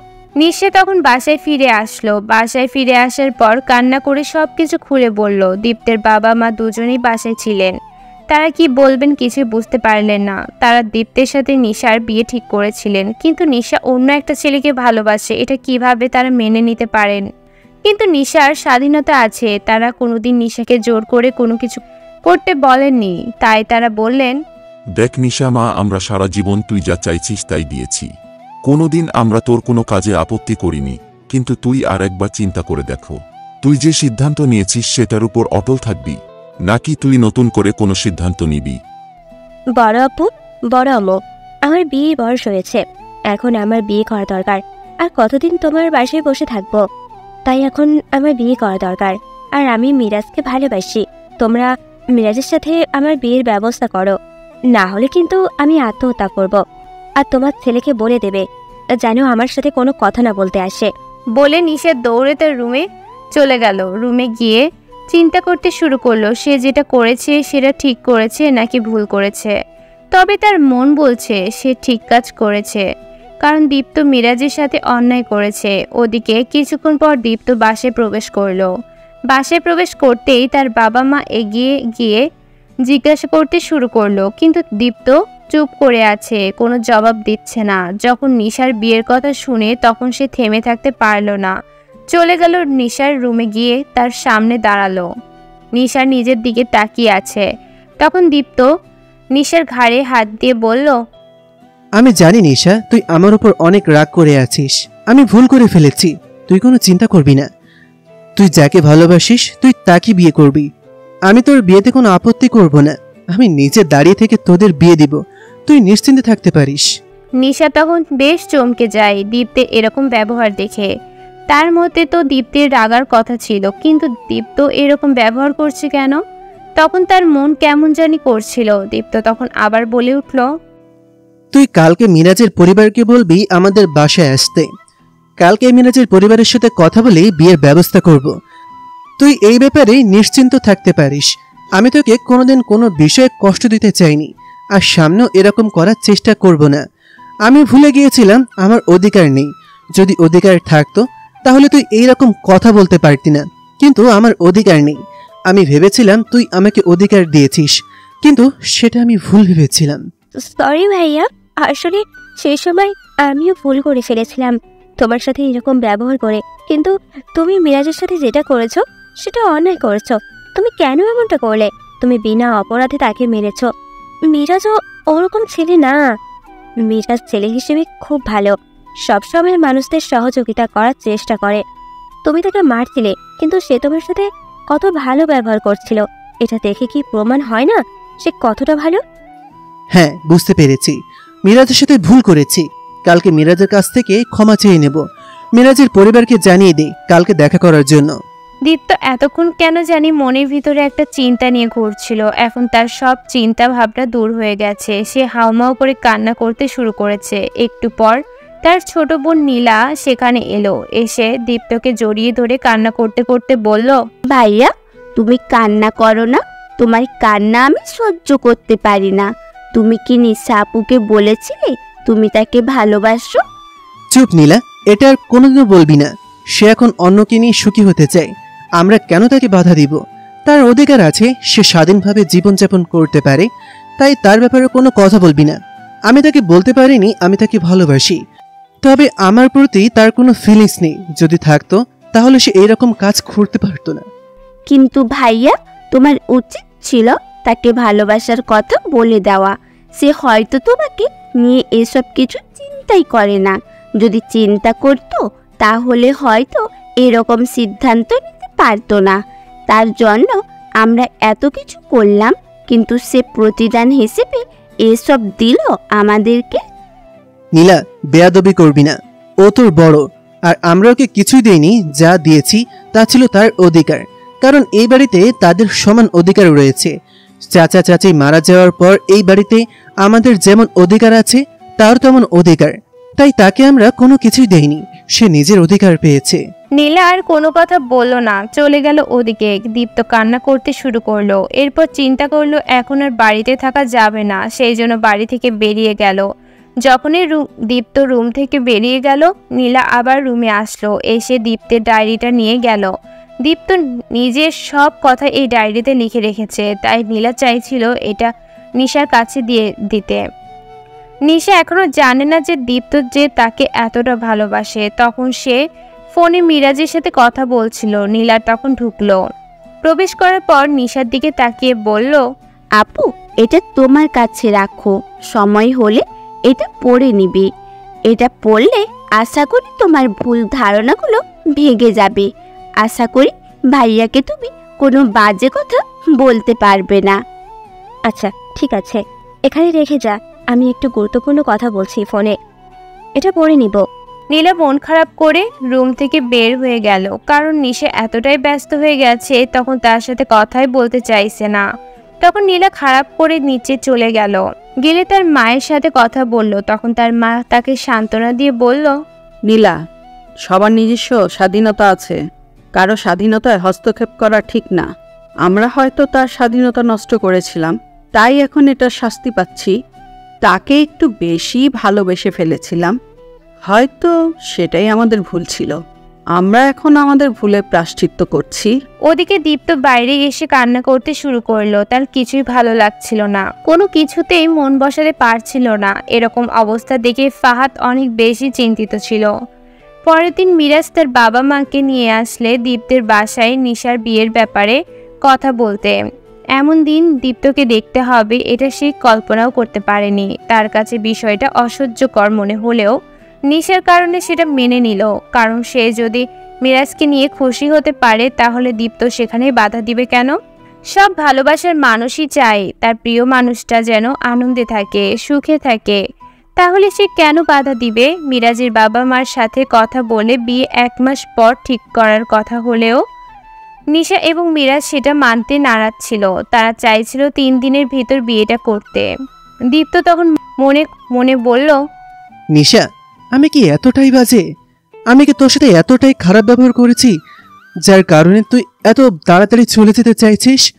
যাক, ভালোই হলো, তোর সামনে আমি আমার কষ্টগুলো প্রকাশ করতে পারবো না। তুই চলে গেলে হয়তো তোকে একটু হলেও ভুলে থাকতে পারবো, কিন্তু কতটা থাকতে পারবো সেটা আমি জানি না। তুই যে আমার প্রতিটা নিঃশ্বাসে থাকিস। রাজ আর নিশার জোড়াজোড়িতে তাদের রাজি হতে হলো। 3 দিন পরেই তাদের বিয়ে ঠিক করা হলো, কিন্তু দীপ্তের বাবা সিদ্ধান্ত নিলেন নিশার বিয়ে 3 দিনের ভেতরেই ভালো করে দিবেন, কারণ নিজের একমাত্র ভাইয়ের মেয়ে যতই তাদের সাথে খারাপ ব্যবহার বা কষ্ট দিয়ে থাকুক না কেন, সব কিছুর পরে তার এই বাড়িতে একটা অধিকার আছে। সেই অধিকারটা তাকে দিতে হবে, না হলে তার মৃত ভাইয়ের প্রতি অন্যায় করা হবে। দীপ্ত তখন তার মায়ের কাছে আসলে তার মা ভীষণ কান্না করছিলেন। দীপ্ত তার মাকে সান্ত্বনা দিয়ে বলল, আম্মু, তুমি আমাকে নিয়ে একটু চিন্তা করো না। তুমি কি ভাবছো আমি ওর কষ্টে আত্মহত্যা করব? এতটা বোকা ছেলে আমি না। আমি হয়তো তাকে ভালোবেসে সারা জীবন কান্না করব, কিন্তু এরকম কোনো ভুল কাজ করব না যাতে তোমরা কষ্ট পাও। নিশ্চয়ই আমি তার প্রতি গভীরভাবে আসক্ত, কিন্তু এতটা আসক্ত হয়নি যে তোমাদের ছেলে নিয়ে তাকে নিয়ে চিন্তা করতে করতে জীবনটা ধ্বংস করে দেব। তোমরা নিশ্চিন্তে থাকতে পারো আমার ব্যাপারে। আমি ওর বিয়ের সব ব্যবস্থা করব। সে যদি সুখী হয় তাহলে আমার এতে কোনো আপত্তি নেই। দীপ্তের মা তখন তাকে জড়িয়ে ধরে কান্না করে দিলেন। নিজের ছেলের এরকম ধৈর্যশীলতার পরিচয় তিনি এই প্রথম পেয়েছেন। তিনি বলতেন দীপ্ত ধৈর্য ধরতে পারে না, সব কিছুতে বাড়াবাড়ি করে, কিন্তু আজ তিনি দীপ্তের ধৈর্যের পরিমাণ দেখে ফেললেন। ওদিকে নিশা মনে মনে খুশি ছিল, কিন্তু এরপরেও কেন জানি তার মধ্যে একটা খারাপ লাগা কাজ করছিল। দেখতে দেখতে নিশার বিয়ের আগের দিন চলে আসলো। কালকে নিশার বিয়ে, আজকে তাদের গায়ে হলুদের ব্যবস্থা করা হয়েছে মিরাজের বাড়িতে। এতে অবশ্য নিশা নিজের ইচ্ছে রাজি হয়েছে, কারণ দীপ্তের বাবা অনেক জোরাজোরি করেছিলেন যার যার বাড়িতে গায়ে হলুদ করার জন্য, কিন্তু মিরাজের বাবা চাইছিলেন তার নিজের বাড়িতে ছেলে মেয়ে দুজনের গায়ে হলুদ করতে। নিশাও আপত্তি করল না দেখে কেউ আর এতে আপত্তি করল না, কারণ সে নিজের ইচ্ছায় সবকিছু করুক, এটা সবাই চায়, যাতে সে আপত্তি করতে না পারে কোনো দিন। ওদিকে এই 2 দিন পুরো শহরের একটা তাণ্ডব চলছিল। সে লাল মাস্ক পরা লোক এবং কালো মাস্ক পরা লোক দুজন মিলে শহরের বিভিন্ন সন্ত্রাসীদেরকে মেরে ফেলছিল। এত ভয়ঙ্করভাবে মেরে ফেলছিল যে এটা কেউ কল্পনা করার মতো নয়। কাউকে মেরে তার কলিজা নিয়ে যাচ্ছিল, কাউকে হিংস্র পশুর দ্বারা মেরে ফেলছিল, কাউকে আবার আগুনে পোড়াচ্ছিল। এইরকম বিভিন্নভাবে শুধুমাত্র অপরাধীদেরকে মারা হচ্ছিল। প্রথমে সবাই ভেবেছিল এই 2 মাস্ক পরা লোকই হয়তো একজন, যে 2টা মাস্ক ব্যবহার বিভিন্ন জায়গায় গিয়ে খুন করছে, কিন্তু পরে সবার ধারণা ভুল প্রমাণ হলো, কারণ একদিনে শহরের কুখ্যাত 2 মাদক ব্যবসায়ীকে একসময় মারা হয়েছে। তার মানে এটা কোনোদিনও হতে পারে না যে একজন লোক এই কাজ করেছে। এখানে 2 জন লোক আছে, কিন্তু এই 2 জন লোক কারা সেটা কেউ জানে না। তবে তাদের খুনের একটা বিশেষ পদ্ধতি ছিল। তারা প্রত্যেক ব্যক্তিকে মারার পর তার কুকর্মের একটা ভিডিও পাঠিয়ে দিত পুলিশের কাছে, এবং তাদের স্বীকারোক্তির একটা অডিও বার্তা পাঠিয়ে দিত পুলিশের কাছে, যার কারণে পুলিশ নিশ্চিত থাকতো তারা অপরাধীদেরকে মারছে। এদিকে সন্ধ্যার পর তাদের গায়ে হলুদ অনুষ্ঠিত হবে। নিশা বসেছিল নিজের রুমে। আজকে কেন জানি তার নিজের মনের ভিতর অদ্ভুত একটা অনুভূতি কাজ করছে, যে অনুভূতি আনন্দের নাকি কষ্টের এটা সে নিজেই বুঝতে পারছিল না। হঠাৎ করে তার নীলার কথা মনে হলো। ডায়েরির হাতে নিতেই দেখলো এটা দীপ্তের। এই ডায়েরিটা দীপ্ত প্রতিদিন কিছু একটা লিখতো, কিন্তু কাউকে সেটা দেখতে দিত না। আজকে হঠাৎ এটা দেখতে পেয়ে তার অনেক আগ্রহ হলো। সে তাড়াতাড়ি করে ডায়েরিটা খুললো। তার হাত পা কাঁপতে শুরু করলো, কারণ শুরু থেকে শেষ পর্যন্ত শুধু তার ব্যাপারেই লেখা। তার প্রতিদিনের কর্মকাণ্ড, কি করে কিভাবে কি করে সব কিছু বর্ণনা করা হয়েছে এখানে, তাও আবার এত আবেগের সাথে যেটা কেউ কল্পনাও করতে পারবে না। দীপ্ত যে তাকে এতটা ভালোবাসে এটা সে এবার জানতে পারলো। মিরাজের সাথে কথা বলা থেকে শুরু করে আজ পর্যন্ত এমন কোনো দিন যায়নি যে দিনে গুরুত্বপূর্ণ হাসি, আনন্দের অথবা কষ্টের ঘটনা এই ডায়েরিতে লেখা হয়নি। সে পড়তে পড়তে কান্না করতে শুরু করলো, কিন্তু এখন সময় নেই। সেও মিরাজকে ভালোবাসে ফেলেছে। তবে দীপ্তের জন্য নিশার যতটা কষ্ট হচ্ছে, আজ মিরাজের জন্য তো তার ততটাই কষ্ট হচ্ছে না। তবে কি সে মিরাজকে ভালোবাসে না, শুধু তার ভালো লাগে? এসব ভাবছিল আর কান্না করছিল। দীপ্ত থাকে এতটা ভালোবাসেন, দীপ্তের প্রতিটা অনুভূতি সে ভয়ঙ্করভাবে অনুভব করতে পারছিল। সেই রাগী বদমেজাজি দীপ্ত যে এতটা আবেগপ্রবণ সেটা এই ডায়েরি না পড়লে কেউ জানতেই পারতো না। মাঝে মাঝে ডায়েরিতে কালো একটা দাগ বোঝাই যাচ্ছে, কান্নার কারণে পানি পড়েছিল, আর সেই পানি শুকানোর ফলে সেই জায়গায় একটা দাগ সৃষ্টি হয়েছে। নিশা দেখলো মিরাজের সাথে তার কথা শুরু হওয়ার পর থেকে দীপ্ত কতটা কান্না করেছে, কিভাবে দিন কাটিয়েছে। এসব লেখা সে কেন অন্য কোনো ছেলের সাথে কথা বলতে দিত না, তাও লেখা এখানে। এবার নিশা কি করবে চিন্তা করতে পারছিল না, কিন্তু সে মিরাজের সাথে বেইমানি করতে পারবে না। তবে এটা পড়ে সে জানতে পারলো দীপ্ত তাকে বিভিন্ন লোকের মাধ্যমে জানিয়েছিল মিরাজ ভালো ছেলে না, মিরাজ অনেক খারাপ একটা ছেলে। কেন জানিয়েছে তাও স্পষ্ট করে লেখা আছে। তার ভালোবাসা হারিয়ে যাওয়ার ভয়ে দীপ্ত এগুলো করেছিল।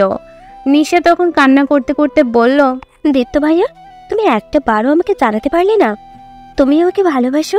তুমি একটা বারও বললে না যে তোমার সাথে আমার বিয়ে ঠিক হয়ে আছে, এই জন্য তুমি আমার কাছে অধিকার আদায় করতে চাও। তাহলে কি আমি মিরাজের সাথে বাঁধনে আবদ্ধ হলাম? এবার তো আমি মিরাজের সাথে বেইমানি করতে পারবো না, তাকে আমি কথা দিয়ে ফেলেছি, আমার কিছুই করার নেই। আমিও যে তাকে খুব মিস করব, তোমার মতো আমিও কষ্ট পাবো। কিন্তু এই ডায়েরিটা কেন লিখতে? যদি তুমি এটা না লিখতে তাহলে তোমার প্রতি আমার একটা ভুল ধারণা থাকতো, আর এই ভুল ধারণাটা নিয়ে তোমাকে ঘৃণা করতে করতে জীবনটা কাটিয়ে দিতাম। কিন্তু তুমি এটা লিখে আমার জীবনটা আরো কষ্টকর করে তুললে। এখন আমি কিছুতেই দিন কাটতে পারবো না, প্রতিটা মুহূর্তে তোমার কথা মনে হবে। তোমার ব্যবহারগুলো আমাকে প্রতি মুহূর্তে কষ্ট দিচ্ছে, যার কারণে সেই সময় মিরাজের সাথে আসক্ত হয়ে পড়েছিলাম। এসব কথা যখন চিন্তা করেছিল তখন মাগরিবের আজান দিয়ে দিল। মিরাজ গাড়ি নিয়ে বাইরে দাঁড়িয়েছিল, সবাই পরে আসবে। মিরাজ নিশাকে নিতে এসেছে, তাকে ওখানে সাজানো হবে। মিরাজ নিজে থেকে নিশাকে ফোন দিল, নিশা বাইরে বেরিয়ে আসলো। তখন সে মিরাজের সাথে বাড়িতে বলছিল, তখন দীপ্তের রুমের দিকে তাকালো। দীপ্ত তখন বারান্দায় দাঁড়িয়ে আছে, অদ্ভুতভাবে তাদের দিকে তাকিয়ে আছে। নিশার বুকটা এখন ফেটে যাচ্ছে। দীপ্ত কেমন করে জানি তাকাচ্ছিল, এই তাকানোটা দীপ্তের চোখে সে কোনো দিনও দেখতে পায়নি। দীপ্তের চোখ সব সময় হয়তো রাগ অথবা আনন্দ প্রকাশ করত, কিন্তু আজ কেন আবেগ প্রকাশ করছে এটাই সে বুঝতে পারছে না। মিরাজ তখন তাকে তাড়া দিয়ে গাড়িতে উঠে বসালো। ওদিকে দীপ্ত কয়েকটা ঘুমের ওষুধ একত্রে করে নিল। যখনই সে ওষুধ খেতে যাবে তখনই ফাহাদের ফোন আসলো। সে ফোনটা রিসিভ করতে ফাহাদ চিৎকার করে বলল, দোস্ত, তুই নিশাকে ভুলেও বাড়ি থেকে বের হতে দিবি না। আজ যদি নিশা বাড়ি থেকে বের হয় তাহলে তার জীবনে ঝুঁকি আছে। কি বলছিস দোস্ত? নিশা তো এইমাত্র মিরাজের সাথে বেরিয়ে গেল, তার জীবনের ঝুঁকি হবে কেন? সে তার গায়ে হলুদের জন্য গিয়েছে, আমরাও একটু পরে তার গায়ে হলুদে যাব। দোস্ত, সর্বনাশ হয়ে গেছে। তুই কি সাগরকে চিনিস? হ্যাঁ, সাগরকে চিনব না কেন? সে তো নীলের ভাই। কি হয়েছে? সর্বনাশ হয়ে গেছে। আমরা সাগরকে কোনোদিন দেখিনি, সেই জন্য নীল এটাকে কাজে লাগিয়েছে। তার ভাইকে দিয়ে নিশাকে ফাঁসিয়েছে। এখন তারা নিশাকে তুলে নিয়ে যাওয়ার জন্য এখানে এসেছে। নিশার শ্বশুরবাড়ি যেটা বলা হয়েছিল সেখানে গায়ে হলুদের অনুষ্ঠান হওয়ার কথা ছিল, সেখানে আমরা গিয়েছিলাম, কিন্তু সেখানে কোনো একজন লোকও নেই। এটা একটা প্যালেস, এটা বিভিন্ন অনুষ্ঠানে ভাড়া দেওয়া হয়, তারা এটাকে ব্যবহার করেছে। এখন তোকে আমি সাগরের একটা ফটো দিচ্ছি। সাগর ইন্ডিয়াতে থাকতো, নীল এখান থেকে যত মেয়ে পাচার করতো ইন্ডিয়াতে সেগুলো সাগর রিসিভ করতো, এরপর তাদের কাস্টমারের কাছে পৌঁছে দিত। সাগর যখন দেখলো ওই দেশ থেকে কোনো কিছু করা যাচ্ছে না, তখন নীলের কথা মতো এসে নিশার সাথে এই নাটকটা সাজায়। দোস্ত, এসব কি করে জানলি? আর এত বড় একটা ভুল কাজ আমরা কি করে করলাম? আমাদের চোখের সামনে এত বড় একটা নাটক করে ফেললো, কিন্তু আমরা কিছুই করতে পারলাম না। তুই আগে নিশাকে বাঁচানোর জন্য চেষ্টা কর, তোর বাড়ির সবাইকে বিষয়টা জানিয়ে দে। আর একটা কাজ করবি, আজকেই আমাদের শেষ দিন, তাই আমাদেরকে যে করেই হোক সফল হতেই হবে। আচ্ছা ঠিক আছে, তাহলে তুই কমিশনার সাহেবকে জানিয়ে দে, আর আমার লোকের কাছ থেকে ইনফরমেশন নিয়ে নে তারা কোথায় আটকে রেখেছে নিশাকে। ওকে, কোনো চিন্তা করবি না, আমি এখনই ব্যবস্থা করতেছি। তুই এই ব্যাপারে নিশ্চিন্তে থাকতে পারিস। আমি এখনই পুলিশ কমিশনারকে বিষয়টা জানিয়ে দিচ্ছি, আর তুই রেডি হয়ে নে। আজকে আমাদের জীবন মরণের লড়াই। ফাহাদ ফোন রেখে রেডি হয়ে নিল।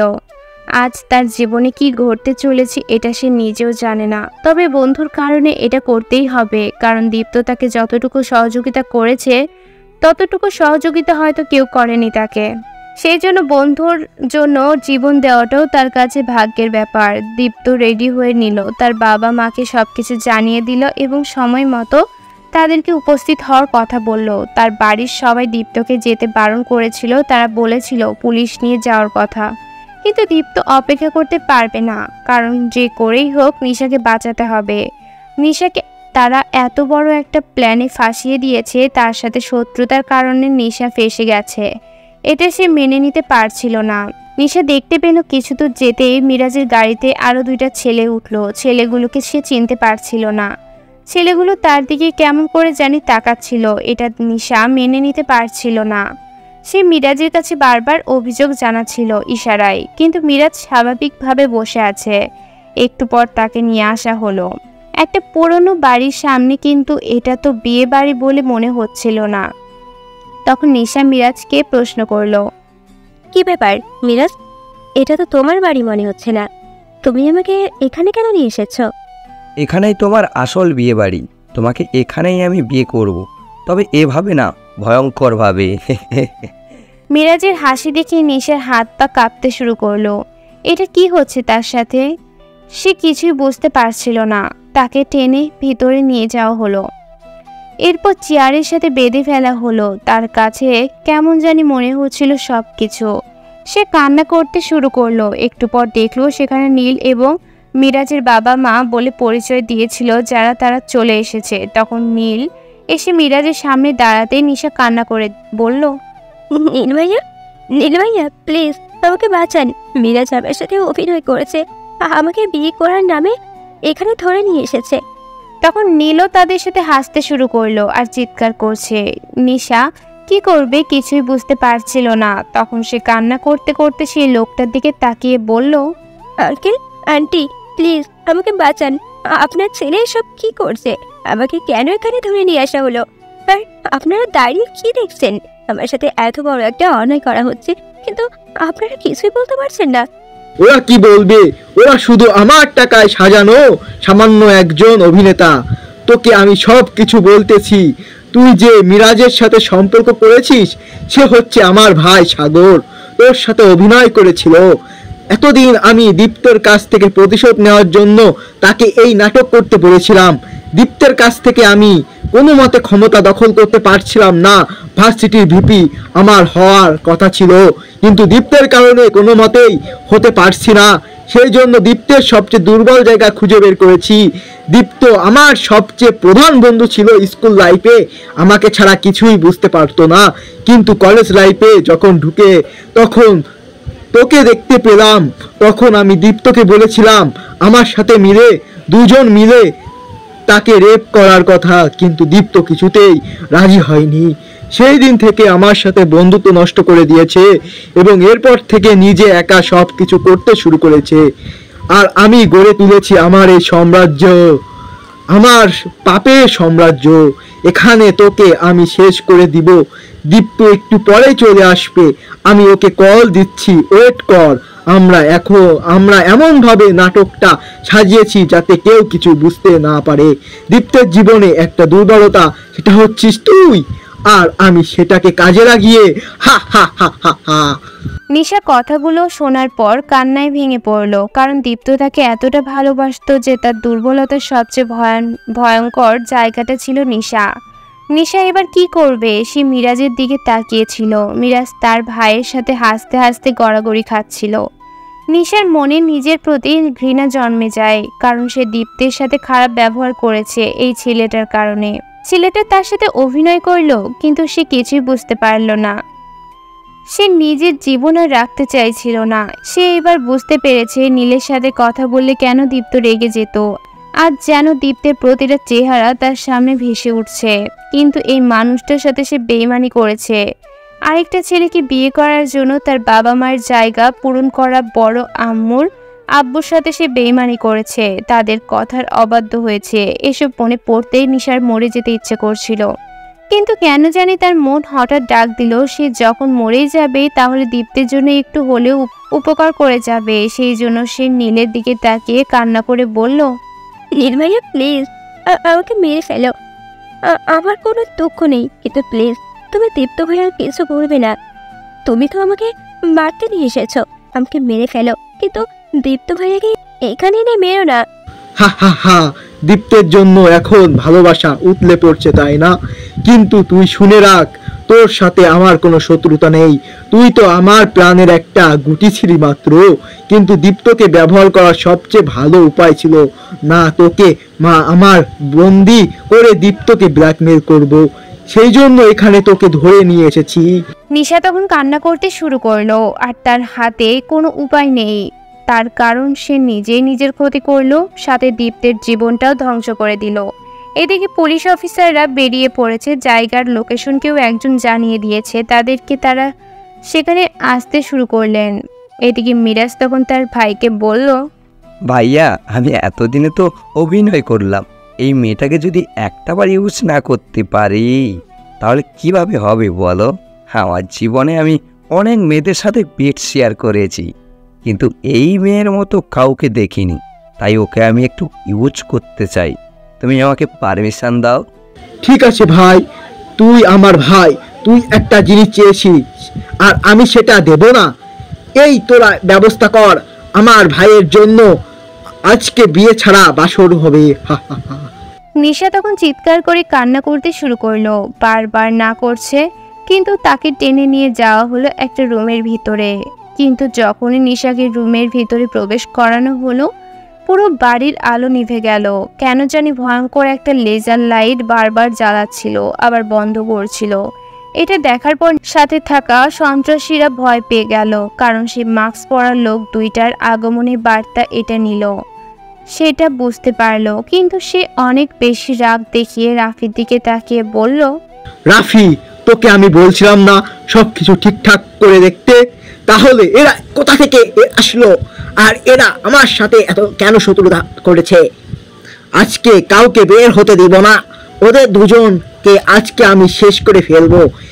কারা এরা দেখতে চাই আমিও। দোস্ত আর কোনো চিন্তা করবি না, এরা আমাদের হাত থেকে বাঁচতে পারবে না। যারাই হোক না কেন, আমরা এত মানুষ থাকতে, এত ভালো অস্ত্র থাকতে তারা আমাদেরকে মেরে ফেলবে এটা হতেই পারে না। ওদেরকে আমরা শেষ করে দিব, তুই নিশ্চিন্তে থাকতে পারিস। কিন্তু নীলের লোকেরা এদিক সেদিক গুলি করছিল, আসল দুজনকে এখনো দেখাই যায়নি। হঠাৎ করে আলো জ্বলে উঠল। নীল চারিদিকে তাকিয়ে দেখে তার যত লোকজন ছিল সবাই মাটিতে পড়ে আছে, সবার গলার মধ্যে বিষাক্ত কিছু একটা ঢুকিয়ে দেওয়া হয়েছে। যখন সেই লোক দুইটার হাতের দিকে তাকালো তখন দেখতে পেল দুইটা পেন তাদের হাতে। নীল তখন বুঝতে পারলো এই কলমের আগায় বিষ লাগানো আছে। নীল তখন বন্দুক বের করে তাদের দিকে তাকিয়ে বলল, এই তোরা কেন আমার সাথে শত্রুতা করেছিস? আজকে তোরা বাঁচতে পারবি না। তোরা যতই ভয়ঙ্কর হোস না কেন, আমার থেকে ভয়ঙ্কর হতে পারবি না। আজকে তো ওদেরকে আমি শেষ করে দিব। তখন সেই দুইজন মুখ থেকে মাস্ক খুলে ফেললো। সবাই অবাক হয়ে গেল, কারণ একজন ছিল ফাহাদ, অন্যজন ছিল দীপ্ত। কালো মাস্ক পরা ছেলেটা ছিল দীপ্ত। ফাহাদও অবাক হয়ে দীপ্তকে জিজ্ঞাসা করলো, দোস্ত তুই এখানে? তোকে একটা কথা বলতে একটু দেরি করে ফেলেছি দোস্ত। তোকে আমি একটা কাজ করার কথা বলে আমি নিজেও কাজে লেগে পড়েছিলাম, আর এতদিন তোর কাছ থেকেও আত্মগোপন করেছিলাম যাতে পৃথিবীর কেউ জানতে না পারে বিষয়টা। তুই যে ব্যাপারটা নিয়ে চিন্তিত ছিলি, কে এই কালো মাস্ক পরা লোকগুলোকে কে মেরেছে তাহলে শুনে রাখ, আমি তাদেরকে মেরেছিলাম। আর তোকে আমি কয়েকজনের নাম বলে দিতাম যাতে তুই আমাকে সন্দেহ না করিস এবং তুই গিয়ে তাদেরকে মারতি। তবে তুই যাই বলিস না কেন দোস্ত, তোর কাজ করার স্টাইলটা অনেক ভয়ঙ্কর। আজকে আমাদের ভয়ঙ্কর রূপটা এরাও দেখতে পাবে। এদের দুই ভাইকে যতক্ষণ পর্যন্ত শেষ না করছি ততক্ষণ পর্যন্ত আমাদের শান্তি নেই। এই কথা শোনা মাত্রই নীল তাড়াতাড়ি বন্দুক বের করে তখন ফাহাদ এবং দীপ্তের দিকে গুলি করতে যাবে। তখন তাদের দুই ভাইয়ের মাথায় বন্দুক ধরলো রাফি। নীল তখন অবাক হয়ে গেল, তার এদিনের বন্ধুত্ব এত বিশ্বস্ত একজন মানুষ কিভাবে তার সাথে বেইমানি করতে পারে। রাফি দুই হাতে দুইটা বন্দুক দুই ভাইয়ের দিকে তাক করে আছে। তখন নীল জিজ্ঞাসা করলো, রাফি, তুই এটা কিভাবে করতে পারলি? তুই আমার এতদিনের বন্ধুত্ব, তুই আমার সাথে বেইমানি করবি, এটা আমি কোনোদিনও ভাবতে পারিনি।